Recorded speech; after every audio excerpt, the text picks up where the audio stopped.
As we go through this calving season, or any calving season for that matter, I want to remind producers that it's extremely important to make good records of any sets of twins that we might have had born this year. We've talked before about what happens if we have a heifer born twin to a bull calf.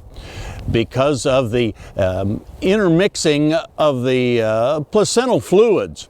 Once those two embryos are about 40 days of age in the uterus of the mother cow, the mixing of the fluids allows for the male antigens to have a really devastating effect on the development of the reproductive tract of the female or the heifer calf, and that's why we end up with what we call a free martin, a heifer that is just incapable of reproducing.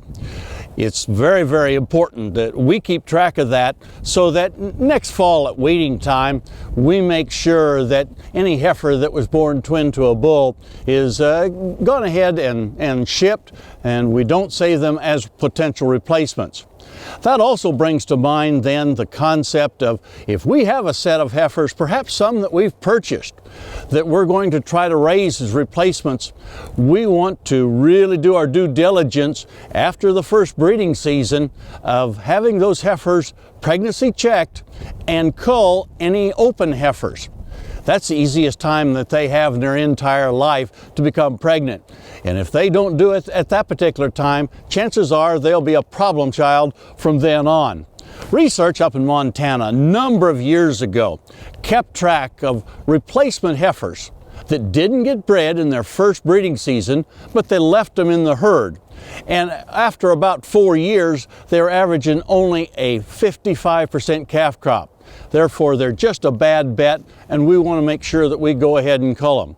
Not all of them are free martins, but we certainly want to make sure that we're culling those that have that low reproductive capability out of our herd.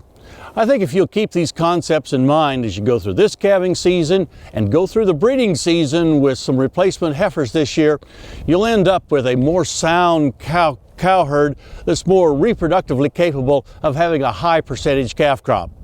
Hey, we look forward to visiting with you again next week on Sunup's Cow-Calf Corner.